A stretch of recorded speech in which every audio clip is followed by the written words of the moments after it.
ጤና ይስጥልኝ በመላው ዓለም የምትገኙ አበው ካህናት፣ አሃው ዲያቆናት፣ አባቶቼ፣ እናቶቼ፣ ወንድሞቼ፣ እህቶቼ እግዚአብሔር አምላክ የሚወዳችሁ ሕፃናት ጭምር ሰላም እግዚአብሔር ከሁላችን ጋር ይሁን። እንደምን አላችሁ? ባላችሁበት ሰላምታ ይድረሳችሁ። ትላንትና ስለ ቅዱስ አባታችን አቡነ ተክለ ሃይማኖት የጸጋ ክንፍ አስተምሬ ነበረ። ያ የጸጋ ክንፍ የሚዳበስ የሚዳሰስ እንዳልሆነና ረቂቅ እንደሆነ የመንፈስም አክናፍ እንደሆነ በዛም እንደሚበሩ እንደሚወጡ እንደሚሄዱ እንደማይደክሙ እንደማይታክቱ የተመለከትነው ትምህርት ነበረ። ከዛ አንድ ወንድሜ የላከልኝ አንድ አጭር ትምህርት ደረሰኝ። ይሄም ስለ ሥላሴ አካላትና ጾታን በተመለከተ ነው። ዛሬ በሱ ላይ እንማማራለን። አማትበን እንጀምር። በስመ አብ ወወልድ ወመንፈስ ቅዱስ አሃዱ አምላክ አሜን። የአብ ጸጋ፣ የወልድ ቸርነት፣ የመንፈስ ቅዱስ ኅብረት አንድነት በሁላችንም አድሮ ይኖር። የእመቤታችን ቅድስተ ቅዱሳን ምሊተ ክብር፣ ምሊተ ውዳሴ፣ አቁራሪተ መዓት፣ ሰአሊተ ምሕረት፣ ምዕራገ ጸሎት እማምላክ ወላዲተ አምላክ አማላጅነቷ አይለየን። ፍቅሯን በልቡናችን፣ ጣዕሟን በአንደበታችን፣ ጸጋዋን በሰውነታችን ያሳድርልን። ስትገቡም ስትወጡም የእግዚአብሔር ክንዱ ጋሻ ቀኙ ከለላ ይሁናችሁ። የነቢያትን ጉባኤ የባረከ የኛንም ይባርክልን። የሐዋርያቱን በአካል የቀደሰ የኛንም ይቀድስልን። የሊቃውንቱንም ጉባኤ በረድኤት እንደባረከላቸው በ318ቱ ሊቃውንት መካከልም እንደነበረ በእኛም ልቡና ይኑርልን። የምንሰማውን ቃል በልቡናችን ጽፎ በአእምሮአችን ቀርጾ ስለ አንዱ ፈንታ 30፣ 60፣ 100 ያማረ ፍሬ እንድናፈራ እግዚአብሔር መንፈስ ቅዱስ ይርዳን። የሰማነውን ደግሞ ለሌላው ሰው ለማሰማት ኃይሉን ይስጠን። ይህንንም ትምህርት እንደ ሌሎቹ በሐዋርያት ዘመን እንደነበሩ ቅዱሳት ሴቶችና የተባረኩ ወንዶች ለሌላ ሰው ቅዱስ ጳውሎስን መልእክት ያደርሱ እንደነበሩት እንደ ፌበን እና ሌሎችም ይህን ትምህርት ደግሞ እናንተ ለሌላ አድርሱ። እግዚአብሔር እናንተን ልመና ሰምቶ ይፈጽምላችሁ። ሀገራችንን ሰላም ያድርግልን። የሁል ጊዜ ጭንቀታችን ነው። በዓይነ ምሕረቱ ይመልከተን። የሞቱ ዘመዶቻችንን ሁሉ ያጽድቅልን። የታመሙትን ይፈውስልን። በደዌ ዳኛ ባልጋ ቁራኛ የተያዙትን በቤትም በሕክምናም ስፍራ ያሉትን ይፈውስልን። በተለያየ መከራ ያላችሁትን፣ በተለያየ ጭንቀት ያላችሁትን፣ በተለያየ ፈተና ያላችሁትን ሁሉ እግዚአብሔር ሁሉን የሚያውቅ አምላክ የልቡናችሁ መሻት ይፈጽምላችሁ። የምንሰማውን ሁሉ አዎ ሰው አሳሳቢ ነውና፣ ሰው አስታዋሽ ነውና፣ እኔ አስታዋሽ አሳሳቢ ነኝና በልባችሁ ያሳድርላችሁ። የሥላሴ አካል የሚዳበስ የሚዳሰስ ነው ወይ? ሥላሴ ጾታ አላቸው ወይ? ይህንን ዛሬ እንማራለን። በተለይ አንዳንድ ሰዎች በቤተ ክርስቲያን ውስጥ ሆነው አንዳንዶቹ ከመመራመርም የተነሳ ይመስለኛል፣ አንዳንዶቹ ደግሞ ምስጢር ካለማደላደል ይመስለኛል፣ ሌሎቹ ደግሞ ካለመረዳት ይመስለኛል። ምንም ይሁን ብቻ የቤተ ክርስቲያናችን አስተምህሮን ጠንቅቆ ማወቅ ጥሩ ነው። ምክንያቱም እኔም ሳስተምራችሁ የቤተ ክርስቲያን ትምህርት ይሄ ነው እላችኋለሁ፣ ሌላውም ሲያስተምር የቤተ ክርስቲያን ትምህርት ይሄ ነው ይላል። ከዛ ደግሞ እናንተ የተሰጣችሁን ነገር ይዛችሁ በመጽሐፍ ቅዱስ መመልከት፣ መመርመር፣ የቤተ ክርስቲያኗን እውነተኛ ትምህርት ማወቅ ያስፈልጋል። ዘመኑ አሁን እንደ ድሮ አይደለም። ድሮ ሰው በፈለገበት እንደፈለገ ሊተነፍስና ሊያወራ ይችላል። ማንም አይቀርጸው። ቪዲዮ የለ፣ ምን የለ፣ ቲክቶክ የለ፣ ዩቲዩብ የለ፣ ፌስቡክ የለ፣ ኢንስታግራም የለ፣ ወሬኛም የለ፣ ለፍላፊም የለ፣ እነዚህ ሁሉ የሉ። አሁን ከጊዜ ወደ ጊዜ ኮመጠጠ ትውልድ ላይ ስለምንመጣ አንድ ሰው እንደው እንዲሳሳት እንኳን አይፈለግም። እንዲሳሳት እኔ ሁሌ እንደምላችሁ ነው። አንድ ሰው የሆነ ትምህርት ሲያስተምር ድንገት እዛ ላይ የስህተት ነገሮች ካሉ ሁለት አይነት ስህተቶች አሉ። አንድ ዳህጸ ልሳን፣ ሁለት ዳህጸ ምስጢር። ምን ማለት ነው? ዳህጸ ልሳን የአፍ ስህተት ከአፍ ሲናገር ሰውየው ነቢዩ ኢሳይያስ ስላለው ብሎ ነቢዩ ኤርሚያስ ሊል ይችላል። ይሄ ዳህጸ ልሳን ይባላል። ዳህጸ ምስጢር የሚባለው ደግሞ ዳህጸ ምስጢር የሚባለው እንዴት ነው ልበላችሁ? ወልድ አብ ነው መባል ያለበት እንጂ ወልድ መባል የለበትም። እንዴት ወልድ ይባላል ብሎ ቢያስተምር አንድ ሰው በሥላሴ ትምህርት ላይ ምስጢር አፋልሷል፣ ትምህርቱም ስህተት ነው። ስለዚህ እንዲታረም ይሆናል ማለት ነው። እንደዚህ ነው። ስለዚህ በደረሰኝ ትምህርት ላይ ያየሁት ሥላሴ አካል አላቸው፣ ሥላሴ ጾታ አላቸው። ስለዚህ ልክ እንደኔ አይን እንደኔ እጅ የሚል ነው የሰማሁት። ከዛ ወዲያ ብዙ ማብራሪያ ሊኖር ይችላል፣ ግን ቃሉ አጭር ስለሆነ እዛ ላይ ብዙ ነገር ስላለው ብዙ ሰዎች እንደተሳሳቱበትና ወይም ደግሞ እንዴት እንዲባላል እንዴት ነው ይሄ ነገር የሚል ነው እንግዲህ በአብዛኛው ወደ እኔ ጥያቄውን የላካችሁትና እግዚአብሔር መንፈስ ቅዱስ በእኔም በእናንተ ላይ ይደርና ምስጢረ ሥላሴን በዚህ ውስጥ ባጭሩ እንመልከት። መጀመሪያ አካል አላቸው ወይ የሚለውን እኔ፣ ሁለተኛ ጾታ አላቸው ወይ። ይሄ ትምህርት በምስጢረ ሥላሴ ውስጥ የሚሰጥ ትምህርት ነው። የቤተ ክርስቲያኗ አንዱ የትምህርት ምሰሶ የሆነው ምስጢረ ሥላሴ ነው። አሁን ክርክር አብ ወልድ መንፈስ ቅዱስ አሉ ወይ የሉም ወይ አይደለም ክርክሩ። አካል ፍጹም ገጽ ፍጹም አካል አላቸው ወይ የሚለው የመጀመሪያው ማንም ከልጅነቱ ጀምሮ ሲማር ምስጢረ ሥላሴ ይህን ያውቃል። ምን እንደሚል የምንለው ለአብ ፍጹም ገጽ ፍጹም መልክ አለው፣ ለወልድም ፍጹም ገጽ ፍጹም መልክ አለው፣ ለመንፈስ ቅዱስም ፍጹም ገጽ ፍጹም መልክ አለው እንላለን። አካል አለው የሚለው ነው። ስለዚህ ምን አይነት አካል ነው ያለው የሚለውን ነው መጠየቅ የሚያስፈልገው። ለምሳሌ እኔ እጅ አለኝ፣ በእግዚአብሔር አርአያና አምሳል ተፈጥሬ ያለሁኝ፣ እርግጥ ነው በእግዚአብሔር አርአያና አምሳል የተፈጠርኩ ሰው ነኝ። ዓይን አለኝ፣ ጆሮ አለኝ፣ አፍ አለኝ፣ አካል አለኝ። አብ ወልድ መንፈስ ቅዱስ ፍጹም ገጽ ፍጹም መልክ ፍጹም አካል አላቸው ብለን ስንል እንደኛ የሚዳበስ የሚዳሰስ ነው ወይ? በፍጹም በፍጹም።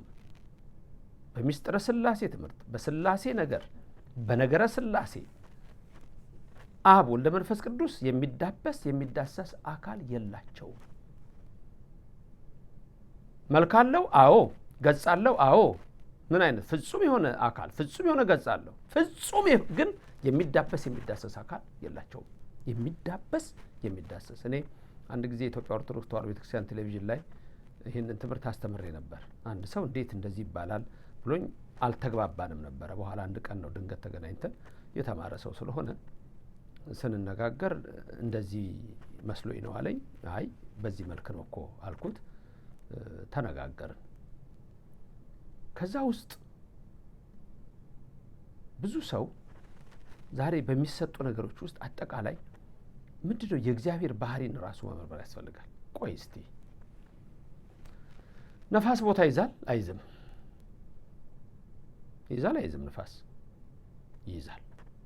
በሃይማኖትም ብትሉት በሳይንስም ብትሉት ዚያው ጾሙ ለነፋሳት መዛግብቲሆሙ ማለት ከባንካቸው ያወጣቸዋል። ከመዝገባቸው ማለት ከባንካቸው ያወጣቸዋል ማለት ቦታ ይዘው ነው የሚያወጣቸው። ሙጻ ነፋሳት ስንል ነፋስ የሚወጣበት አለው ከየት ወዴት እንደሚሄድ ስለ መዋረ ከዋክብት ፈለከ ፈለካት መቃት። አቤት የቤተ ክርስቲያናችን ትምህርት ረቂቅ ነው፣ በጣም ረቂቅ ነው። በደንብ ደግሞ ከመረመር ነው እንዴት የሚጠቅም አጥንት የሚያለመልም ነው። አሁንም ልዑል እግዚአብሔር በቃሉ አጥንታችሁን ያለምልምላችሁ፣ ሕይወታችሁ ይባረክ። ስለዚህ ነፋስ ቦታ ይዛል። ነፋስ አካል አለው ቦታ ስለሚይዝ ብንል ነፋስ እንኳን ረቂቅ ነው። ማን ነው ነፋስን የሚጨብጠው? መጨበጥ ይቻላል ነፋስን? አይቻልም። መዳሰስ ይቻላል ነፋስን? አይቻልም። ነፋስ ረቂቅ ነው። ከነፋስ ርቀት የነፍስ ርቀት ይበልጣል። ነፍስ ረቂቅ ናት። ከነፍስ ርቀት የመላእክት ርቀት ይበልጣል። ረቂቃን ናቸው። ከመላእክት ርቀት የሥላሴ ርቀት አይወዳደርም። አያችሁ? ስለዚህ የሚዳሰስ አካል አለ አይባልም። ይሄንን በንጽጽር ኮምፓሪዝን በምንለው ሲቀመጥ እንዲህ ነው። ነፋስ ረቂቅ ነው። የነፋስ ርቀት በነፍስ ዘንድ እንደ ተራራ ነው። ነፍስ ረቂቅ ናት። የነፍስ ርቀት በመላእክት ዘንድ እንደ ተራራ ነው። መላእክት ረቂቃን ናቸው። በሥላሴ ዘንድ ግን በቃ ትልቁ ተራራ እንደዛ ነው። በፍጹም። ስለዚህ አብ ወልደ መንፈስ ቅዱስ በአርአያና በአምሳል ብዙ ጊዜ ሰው የሚሳሳትበት ጥቅስ አለ። ዘፍጥረት ምዕራፍ 1 ቁጥር 26 ላይ የጾታውን እነግራቸዋለሁ በኋላ ላይ በአካል ዘፍጥረት 1:26 ላይ ወይቤ እግዚአብሔር አለ። ምን አለ እግዚአብሔር? ንግበር ሰብአ በአርአያነ ወበአምሳሊነ አለ። በአርአያችን እንደ ምሳሌያችን እንፍጠር አለ። አዎ እግዚአብሔር ዓይን አለው ወይ? አዎ። ጆሮ አለው ወይ? አዎ። እጅ አለው ወይ? አዎ። እግር አለው ወይ? አዎ። ይዳበሳል? በፍጹም። እሱ ነው ትምህርቱ። ይሄንን ነው መጠንቀቅ የሚያስፈልገው። ማወቅ የሚያስፈልገው ይሄን ነው። የሚዳሰስ ነው ወይ? አይደለም። ውሱን ነው ወይ? አይደለም። በፍጹም። ቅድም ያልነው ነፋስ ውሱን ነው። በሥላሴ ዘንድ ሲታይ ውሱን ነው። ስለዚህ በአርአያውና በአምሳሉ ፈጠረን ማለት ብዙ ትርጉም የሚሰጠው ትንታኔ የሚሰጠው ረቂቅ የሆነ የእግዚአብሔር ቃል ነው። ስለዚህ በአርአያውና በአምሳሉ ፈጥሮናል ማለት ዋናው ራሱ አንድ ሥላሴን የምንመስልበት የነፍስ ጉዳይ ነው። ነፍስ 3 ባህሪያት አሏት። ነባቢት ናት፣ ለባዊት ናት፣ ሕያዊት ናት። ስለዚህ ለባዊት፣ ነባቢት፣ ሕያዊት ተበላለችና በለባዊነቱ አብ፣ በነባቢነት ወልድ፣ በሕያዊነት መንፈስ ቅዱስ ይመሰላል። 3 ነፍስ አትባልም፣ አንድ ነፍስ ናት። አብ ወልድ መንፈስ ቅዱስ 3 ስም ነው፣ 3 አካል ነው፣ 3 ግብር ነው፣ 3 ክህነት ነው። ግን 3 አማልክት አይባልም። አብ አምላክ ነው፣ ወልድ አምላክ ነው፣ መንፈስ ቅዱስ አምላክ ነው። 3 አማልክት አይባሉም። አብ ሁሉን ቻይ ነው፣ ወልድ ሁሉን ቻይ ነው፣ መንፈስ ቅዱስ ሁሉን ቻይ ነው። 3 ሁሉን ቻዮች አይባልም። አብ ፈጣሪ ነው፣ ወልድ ፈጣሪ ነው፣ መንፈስ ቅዱስ ፈጣሪ ነው። 3 ፈጣሪዎች አይባልም፣ አንድ ፈጣሪ ነው። ክብርና ምስጋና ይግባው እግዚአብሔር። ስለዚህ ይሄንን ነው ጠንቅቀን ማወቅ የሚገባን። ስለዚህ ለአብ ፍጹም ገጽ ፍጹም መልክ አለው፣ ለወልድም ፍጹም ገጽ ፍጹም መልክ አለው፣ ለመንፈስ ቅዱስም ፍጹም ገጽ ፍጹም መልክ አለው ማለት የአካል ውስን ሆኖ ምንነካው ምንጨብጠው ምንዳድሰው ማለት አይደለም። ሁሌ ከምትሰሙት ላሰማችሁ። ቆይ መንፈስ ቅዱስ በእኔም በእናንተ ላይ ይደር። እነዚህን ቃላት ስሟቸው። አኮ ዘቦቱ ለመለኮት ክበብ ከመፀሐይ ወወርህ ወአቅም ከመሰብ አላ መንክር ውእቱ ወንቡር ዲበ አርያሙ ሀበ ኢይበጽሖ ህሊና ሰብ ወኢ ዘመላእክት አእምሮ። ትርጓሜው ምንድን ነው? አኮ ዘቦቱ ለመለኮት ክበብ ከመፀሐይ ወወርህ ማለት ለመለኮት እንደ ፀሐይና እንደ ጨረቃ ክበብ፣ ወአቅም ከመሰብ እንደ ሰውም ያለ መጠን ያለው አኮ አይደለም። አላ መንክር ውእቱ ድንቅ ነው እንጂ ወንቡር ዲበ አርያሙ ሀበ ኢይበጽሖ ህሊና ሰብ ወኢ ዘመላእክት አእምሮ። ተመልከቱ፣ የሰው ህሊና የአእምሮ የመላእክት ዕውቀት ፈጽሞ የማይደርስበት በአርያም የሚኖር ነው እንጂ ወንቡር ዲበ አርያሙ ዲበ አርያሙ። አሁን ወንቡር ነበረ አለ ተቀመጠ ነው። ግን አሁንም ተቀመጠ ሲባል እግዚአብሔር እንደኔ ቁጭ የሚል አይደለም። አያችሁ? ስለዚህ ብዙ ጊዜ ይሄንን ነው ሚስጥር ማደላደል ምን ነው። ምክንያቱም አንዳንድ ልክ ነው። አሁን ይሄንን የተናገሩ ሰው የተማሩ ሰው ሊሆኑ ይችላሉ፣ በጣም የተማሩም ሊሆኑ ይችላሉ። ግን መማሩ ብቻ ላይሆን ይችላል። አይታወቅም። ድንገት የተናገሩበትን አላቅም። ስለማላቅ እኔ ትምህርቱን ነው ማስተምራችሁ። እንዲህ ነው የሚለውን አይደለም የምናገረው። እናንተ ትምህርቱን እንድትይዙልኝ ነው ፈልገው። የቤተክርስቲያንን ትምህርት እንድታውቁት ነው የምንፈልገው። ምክንያቱም አንዳንዱ ብሉይ ተምሬያለሁ፣ ሐዲስ ተምሬያለሁ፣ ቅኔ ተምሬያለሁ ይላችሁና ልክ ሌላ ሁሉ ደንቆሮ ነው አላዋቂ ነው ይላል። ተራራ የሚያካክሉ ስህተቶችን ግን በየቀኑ ከአፉ ይረጫል። ስለዚህ እናንተ ኦርቶዶክሳውያን ይሄ የምትሰሙትን ቃል ነው የምነግራችሁ። ይሄ አሁን ለምሳሌ ከቅዳሴ ማርያም ላይ ለአባ ሕርያቆስ መንፈስ ቅዱስ የገለጸለትን ነው መገልጽላችሁ ለእናንተ። መንፈስ ቅዱስ የገለጸለትን ነው። እንደውም ምንድነው የሚለው እዚህ ለመለኮት የሚዘረጋበትና የሚሰበሰብበት ያለው አይደለም፣ ግዛቱ በአገር ሁሉ እንጂ ለመለኮት በላይ ጠፈር በታችም መሰረት ያለው አይደለም፣ ጠፈሩ እርሱ መሰረቱም እርሱ ነው እንጂ። ተመልከቱ፣ ውሱን አይደለም። ለመለኮት ከምድር ከውስጧ የሆነውን ያነሳ ዘንድ ማጎንበስ ራስንም ዝቅ ማድረግ ያለበት አይደለም። ለጴጥሮስ እንዳሳየው ሁሉ በእጁ የተያዘ ነው እንጂ ወደ ላይ እንጠራራም ወደ ታች አያጎነብስም። ለመለኮት በሚታይ ገንዘብ በሚወሰንም ገንዘብ ይሄ በተለይ በጣም ጥሩ ነው። በግዕዙም ልንገራችሁ። አኮ ዘቦቱ ለመለኮት እንግዳ ወፍጽ ወዘባን እንተድር በዘእይት ረአይ ወበዘእይት ገመር አላ ግልቡብ ውእቱ በነደ እሳት ነደ እሳትሰ ለሊሁ ውእቱ ወመለኮትሰ ንጹሕ ወጽሩይ ወብሩህ ውእቱ። ክብር ምስጋና ይግባው። ምን ማለት ነው ይሄ? አኮ ዘቦቱ ለመለኮት እንግዳ ወፍጽ ማለት ለመለኮት በሚታይ ገንዘብ ማለት እንዲህ በሚታይ በሚዳበስ በሚዳሰስ ማለት ነው። አያችሁ፣ ወደ ጾታው ስንመጣ በደንብ ይገባችኋል ማለት ነው አሁን ማስተምረው ትምህርት። ስለዚህ ለመለኮት በሚታይ ገንዘብ በሚወሰንም በሚታይ በሚወሰን በሚዳሰስ በሚዳበስ ደረትና ፊት የኋላም ጀርባ ያለው አይደለም። ነደ እሳት ግን እርሱ ነው። መለኮትስ ንጹሕና ጽሩይ ብሩህም ነው። በሚታይ በሚወሰን ገንዘብ ደረት፣ የኋላ ጀርባ፣ እጅ፣ እግር፣ አይን፣ ጆሮ፣ አፍንጫ፣ አፍ፣ እግር ያለው አይደለም። ድንገት ኦሪት ዘፍጥረት ምዕራፍ 3 ቁጥር 20 አካባቢ ስታነቡ መሸትሸት ባለ ጊዜ እግዚአብሔር የእግሩ ድምጽ በገነት ውስጥ ተሰማ፣ አዳምም ድምጹን ሰማ፣ ሔዋንም እንዲሁ ተሸሸጉና ቅጠል ሸፈኑ የሚለውን ስታዩ የእግሩ ድምጽ ማለት የኮቴ ድምጽ ሲሰሙ አይነት ነገር እንደኛ እየረገጠ የሚመጣ አይደለም፣ ለኛ ነው። ድንገት ኦሪት ዘፍጥረት ምዕራፍ 18ን እንዳያችሁት በአብርሃም ቤት እኮ ገቡ ማለት በሰው ተመስለው መጡ እንጂ እኮ ያ አይደለም እኮ ተሸክሞት ገባ ብለን ምን ተርከው ሁሉ በቃ አካል ለአብርሃም ተገልጾለት ባለ ሁኔታ ነው እንጂ ያ ነው ማለት ነው እግዚአብሔር?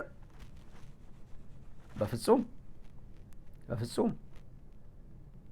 ስለዚህ የገባችሁ ነው ካህናት፣ ዲያቆናት፣ ምእመናን ሁላችሁ መንፈስ ቅዱስ አሁንም በእኔና በእናንተ አድሮ ይኖርልን። ስለዚህ የሚናገረውን ስሙ። ስለዚህ አብ ወልድ መንፈስ ቅዱስ አካል አላቸው ወይ? አዎ። ፍጹም ገጽ ፍጹም አካል ለአብ፣ ፍጹም ገጽ ፍጹም መልክ ለወልድ፣ ፍጹም ገጽ ፍጹም መልክ ለመንፈስ ቅዱስ አለው። ግን የሚዳበስ የሚዳሰስ አይደለም። ታዲያ እኮ ትርጉሙ የስጋዊ ትርጉም ታዲያ ምንድን ነው? ተሰገበ፣ ከሰማይ ሰማያት ወረደ፣ ቃል ስጋ ኮነ የሚለው ዮሐንስ ወንጌል ምዕራፍ 1 ቁጥር 14 እኮ የሚዳበስ የሚዳሰስ አካል ስለሌለው ከድንግል ማርያም ተወልዶ ሰውን ለማዳን እኮ ነው። እባብን ወይም ዲያብሎስ በከይሲ ባሕርየ ምድር ተሰውሮ አዳምና ሔዋን እንደጣላቸው ክርስቶስ በስጋ መጥቶ የዲያብሎስን ወጥመድ ሰበረው፣ የዕዳ ደብዳቤያችንን ሰረዘው፣ ወሰጠጠ መጽሐፈ ዕዳሆሙ ለአዳም ወለሔዋን ይላል።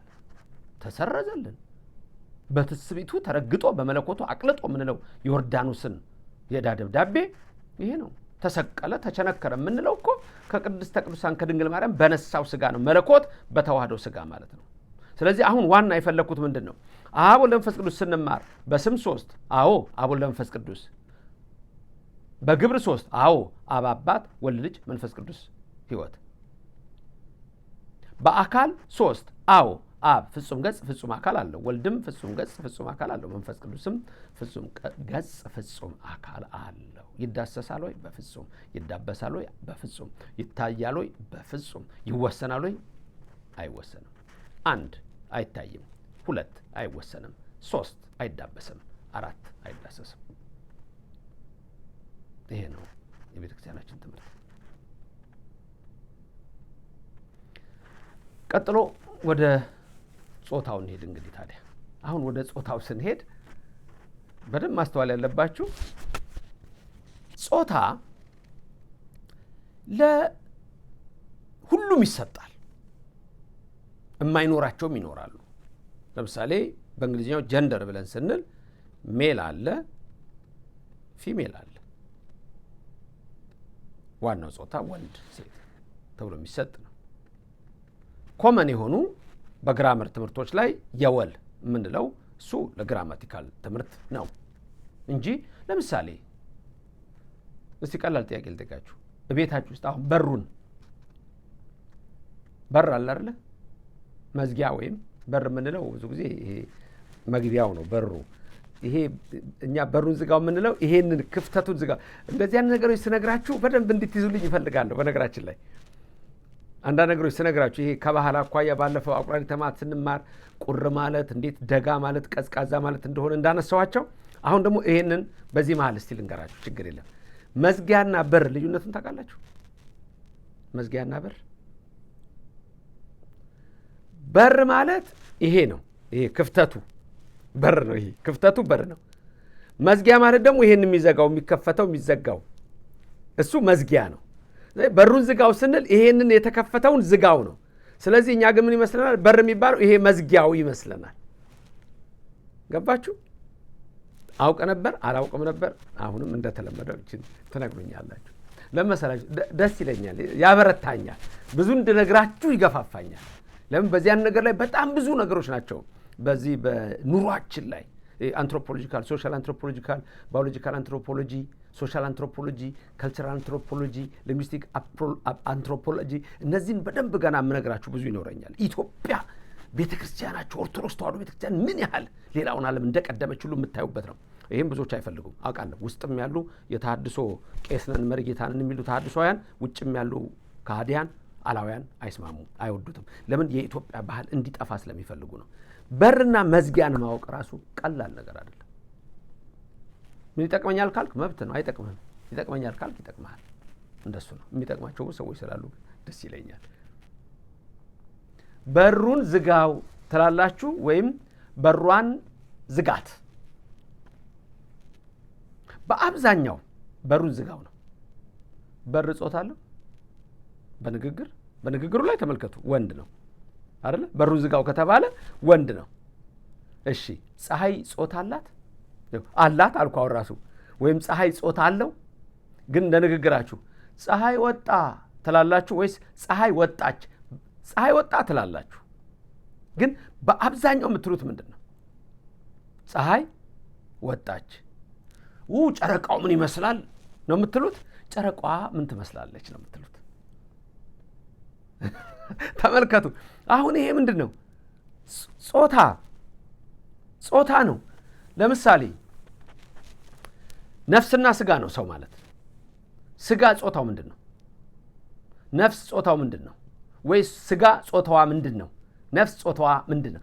ለማለበም አውቄ ነው እንዲማወራችሁ። ለማለበም ማለት ልባም እንድትሆኑ፣ ጠቢብ እንድትሆኑ። ለምሳሌ ስጋ ጾታዋ ምንድን ነው? ወይም ስጋ ጾታው ምንድን ነው? ነፍስ ጾታው ምንድን ነው? ወይም ነፍስ ጾታዋ ምንድን ነው? ምንድን ነው ነፍስ? ቆይ ላስረዳችሁ። ቅልል አድርጌ ነው የምነግራችሁ። እግዚአብሔር ይመስገን፣ ጸሎታችሁ ይርዳኝ። ለዚህ ቅልል አድርጎ ማስተማር ነው የምፈልገው። አንዳንዴ ደግሞ ከበድ የማደርግበት ጊዜ አውቄ ነው።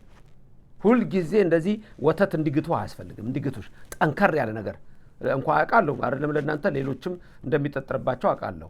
ለዛ ነው ምንድን ነው ኬታ መጣው ምናምን ሰዎች አሉ፣ ሲደርሱበት ያውቁታል። እሺ ቆይ እንጂ እንዴ እግርሽን ሲያምሽ አንቺ ቆይ ንገሪኝ፣ እግርሽን ሲያምሽ እግሬን አመመኝ ነው የምትይው? እችን እግሬን አመመችኝ ነው የምትይው? እሺ ጆሮዬን አንተ አሁን ጆሮህን አይመማችሁ፣ ክፉን ያርቀላችሁ፣ መብራን ሸፈነት አድርጋችሁ ከክፉ ጆሮዬን አመመችኝ ነው ጆሮዬን አመመኝ ነው የምትሉት። አፍንጫውን መታው ይላሉ አንዳንድ ሰዎች ሲያወራሉ።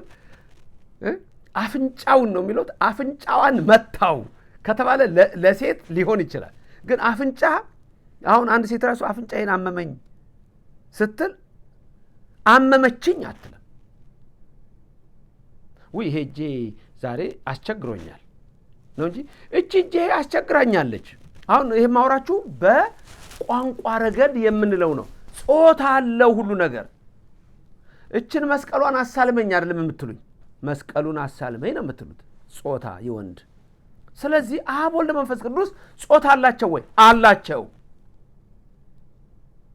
ጾታ አላቸው ማለት ግን አሁን ባስረዳዋችሁ መሰረት ነው። መንፈስ ናቸው፣ ረቂቅ ናቸው። አብ አይዳበስም፣ አይዳሰስም፣ አይወሰንም፣ አይታይም። ወልድም እንዲሁ መንፈስ ቅዱስም እንዲሁ። ስለዚህ ጾታ አላቸው ሲባል ማወቅ ያለባችሁ ነገር ለምሳሌ እንድትረዱት ላደርግላችሁ የምችለው ነገር ለምሳሌ እዚህ ጋር ያለ ጸሎት ልንገራችሁ። ለከ ናይርግ ስብሐተ ወእበየ ወክብረ ምስለ አቡከ ሄር። አቡከ ሲል አባትህ ማለት ነው። ጾታው ምን ሆነ? አቡከ አባት። አቡከ ብለን ደግሞ ወልድከ ልንለው እንችላለን። አብን ወልድከ ስንለው ወለትከ አላልነውም፣ ወልድከ ነው ያልነው። ስለዚህ ወልድከ ማለት የወንድ ጾታ ነው። አቡከ ነው ያልነው እንጂ እምከ አላልንም። ወደ ላይ ስናይ ድንግል ማርያምን እምከ ልንል እንችላለን በስጋዊው ለወልድ ተመልከቱ።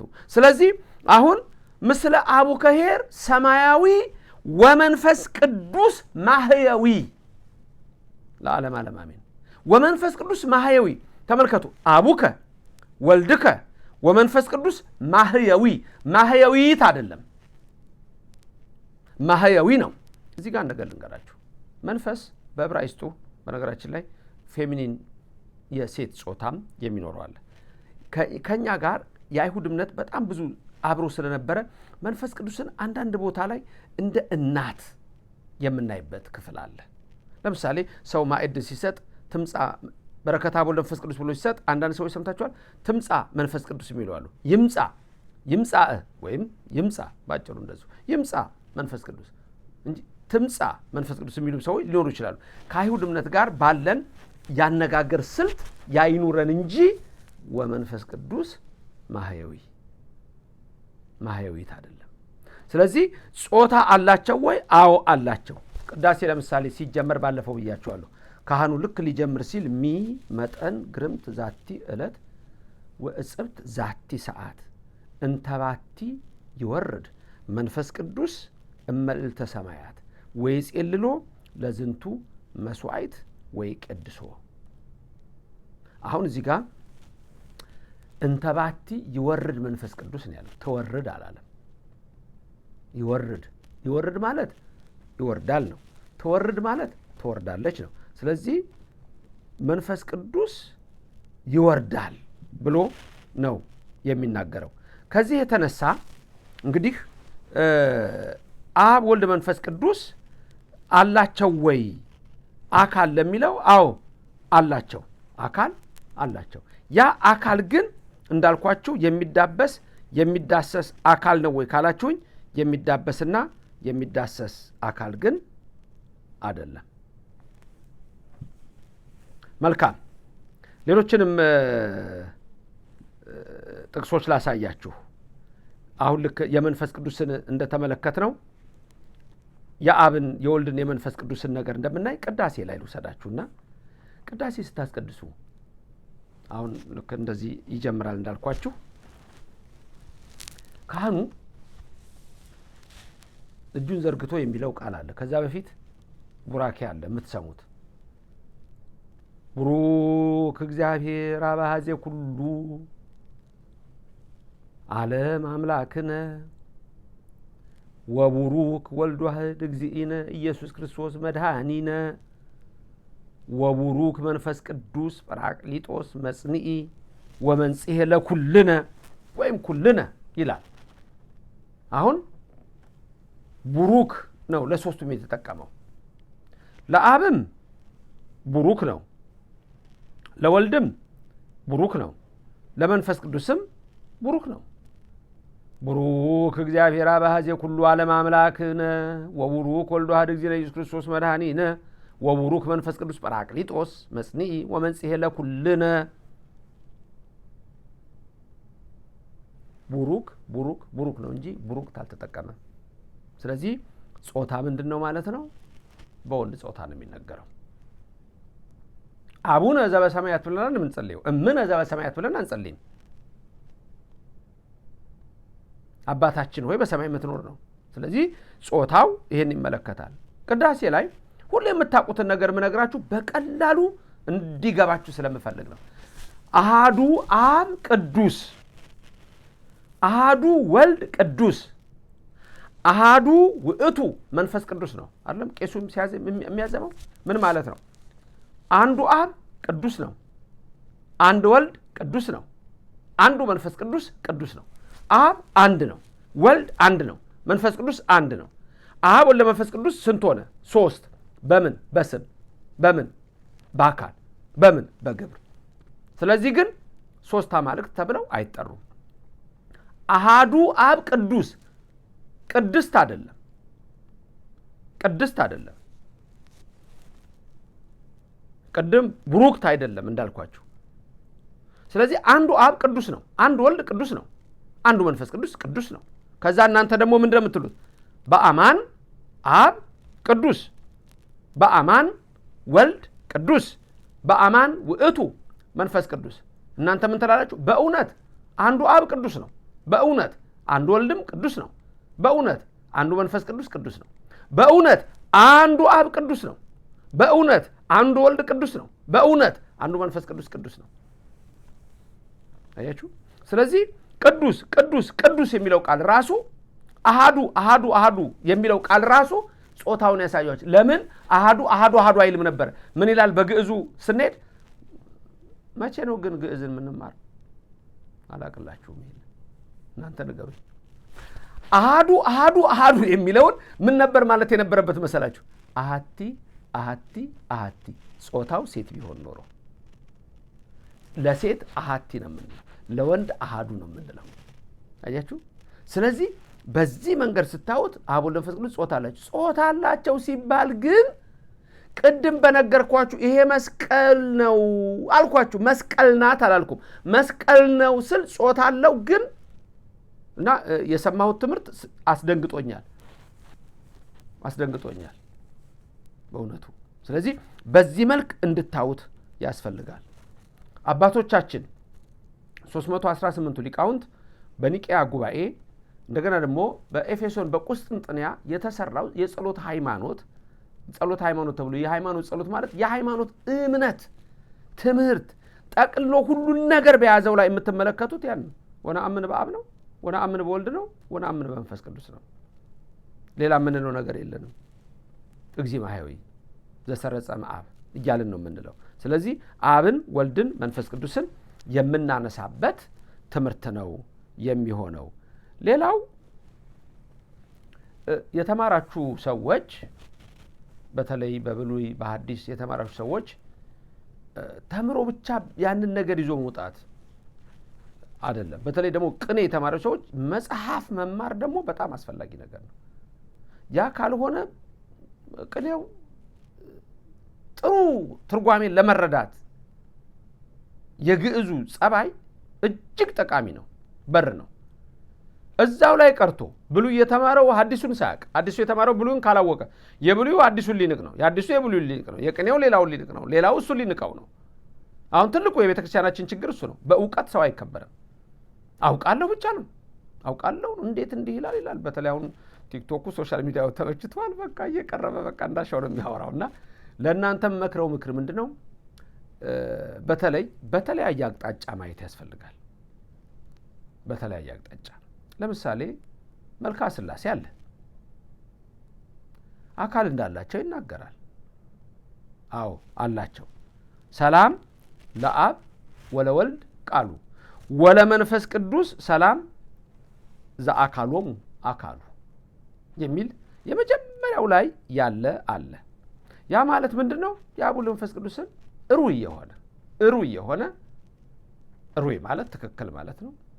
አካላት እንዳላቸው ፍጹም ገጽ ፍጹም መልክ እንዳላቸው ሊያሳዩችሁ የሚችል ነው። አብ አባት፣ ወልድ ደግሞ ቃል የተባለው ወልድ፣ ማህያዊ የተባለው ደግሞ ከነሱ አይለይም መንፈስ ቅዱስ። እሱም እንደ አብ እንደ ወልድ አካል አለው። ምክንያቱም ይሄ ሶስት ጉባኤያቱን አራተኛውን ጉባኤ ባለፈው ከእንግሊዝ ይሁን ከጀርመን አንድ ሰው ደውሎልኝ ላይቭ ላይ እንትኖቹን እየሰጋን ያለ ነው። አሁን በተለይ በቲክቶክ ላይ ወደፊት በእርግጠኝነት የምነግራችሁ አሪዮስ እንዲህ ብሎ አስተምሮ ብሎ የሚጠቅስ ሰው እንደሚመጣ አወቁ። መቅዶኒዎስ እንዲህ ብሎ አስተምሮ የሚል ሰው እንደሚመጣ አወቁ። ለምን ተጀምሯል አይቻለሁኝ።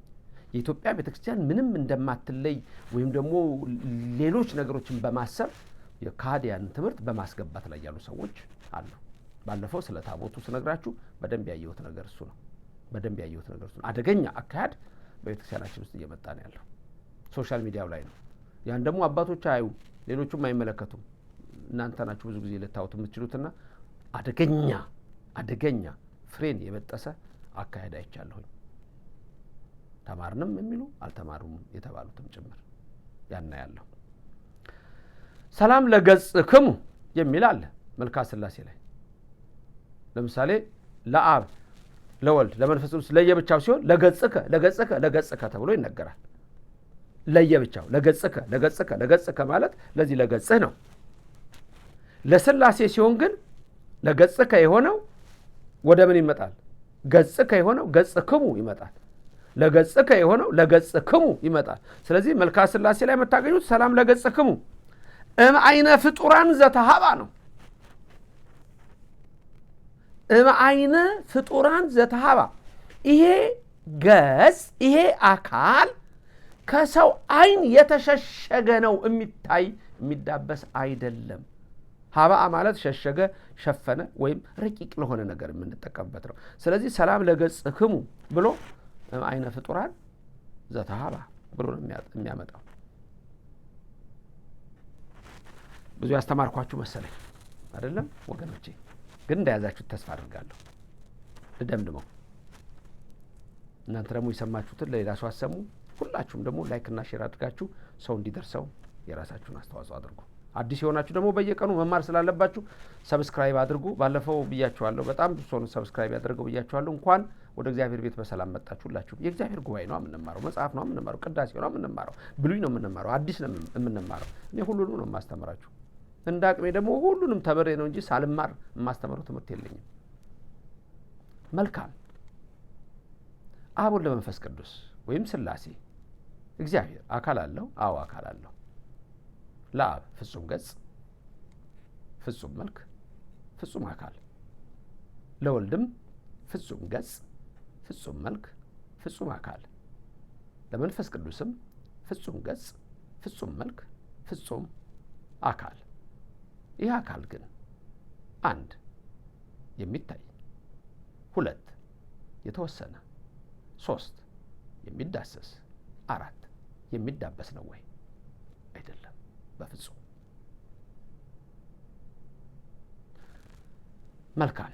ጾታስ? አብ ወልድ መንፈስ ቅዱስ በጾታ ንግግር ይነገራሉ ወይ? አዎ፣ አንተ ተብለው ይነገራሉ። አንተሙ ተብለው ይነገራሉ። ገጽከ ተብሎ ገጹ ይነገራል። ገጽክሙ ተብሎ ገጻቸው ይነገራል።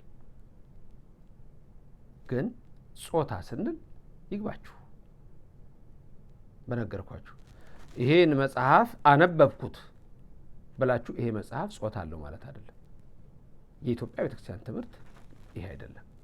ሰው ተነስቶ ሊቅ ተብሎ አዋቂ ተብሎ አይ ኧረ እንደሱ አይደለም ብሎ ሊያስተምር ከተነሳ ትምህርቱን እንዲያስተካክል ይመከራል እንጂ አይደገፍም። አብ ይባርካችሁ፣ ወልድ ይባርካችሁ፣ መንፈስ ቅዱስ ይባርካችሁ። ጨረስኩ። እንግዲህ በዚህ የነገዋን ሰዓት ደግሞ እግዚአብሔር ያገናኘን፣ የማታውን ጨለማ ገፎ የጠዋቱን የማለዳ ብርሃን ያሳየን፣ ከጠዋት እስከ ማታ ደግሞ ጠብቆ ምሽቱን ሌሊቱን ሁሉ ያዕቆብን በመንገዱ የጠበቀ ይጠብቃችሁ። አብርሃምን ጋሻ ነኝ ያለ ጋሻ ይሆናችሁ። ስትወጡም ስትገቡም ረድኤቱ አይለያችሁ። ከሰማይ ሰማያት ወርዶ ከድንግል ማርያም የተወለደው ኢየሱስ ክርስቶስ 2 ዓሣ 5 እንጀራ ያበረከተበት እጅ በእናንተ ቤት ይግባ። ዕውር ያበራበት፣ ለምጻም ያነጻበት ቃሉን ለእናንተ የሚያደርሳችሁ ኑሮዋችሁ ጉድል ላለ በዶኪማስ ጓዳ ተገኝታ ያማለደች ድንግል ማርያም ልጇን ታማልዳችሁ፣ እሷም ትሙላላችሁ፣ እሱም ይሙላላችሁ። ጤና ለሌላችሁ ጤና ይስጣችሁ። በተለያየ ፈተና ውስጥ ላላችሁ ፈጥኖ ይድረስላችሁ። ኢትዮጵያ ሀገራችንን በዓይነ ምሕረቱ ይመልከትልን። ተዋህዶ ሃይማኖታችን ይጠብቅልን። ለዓለም ሁሉ ሰላም ይስጥልን። የተማራችሁትን ለሌላው አስተምሩ። መንፈስ ቅዱስ በውስጣችሁ አድሮ ይኖር። ደግማችሁ በተሰሙት ትምህርቱን እመርጣለሁ፣ ደስ ይለኛል። በደንብ ለመያዝ ይረዳችኋልና። ነገ ደግሞ አንድ የማስተምራችሁ ትምህርት አለ። ብቸኝነት ሲሰማችሁ፣ ዓለም እንደሚለው ዲፕረስድ ስትሆኑ ወይም ጭንቀት ሲከባችሁ ምን እንደሚጸለይ ታውቃላችሁ? እባካችሁ እሱን ጸሎት እንድትጸልዩ ትፈልጋለሁ። እሱን ነገ ላስተምራችሁ አስቤያለሁ። ለማንኛውም ዛሬ ብዙ የጠየኳችሁ ጥያቄ ስላለ ይሄን ማብራችሁ መመለስ ትችላላችሁ። ለዛሬ በዚሁ አበቃሁ። አነሳስቶ ላስጀመረን አስጀምሮ ላስፈጸመን ለአብ ለወልድ ለመንፈስ ቅዱስ ክብር ምስጋና ይግባው። ልዑል እግዚአብሔር ይባርካችሁ ይቀድሳችሁ። መብርሃን በቀኝ በግራ ትቁምላችሁ፣ ከፊት ትምራችሁ፣ ከኋላ ትከተላችሁ። በልቡናችን ከልጇ ጋር ነግሳ ለዘላለም ትኖር። የመላእክት ክንፍ ጋሻ ይሁናችሁ። የቅዱሳን ነቢያት፣ የሐዋርያት፣ የጻድቃን፣ የሰማዕታት በረከትና ረድኤት ከእናንተ ጋር ይሁን። ሰላም ሁኑልኝ።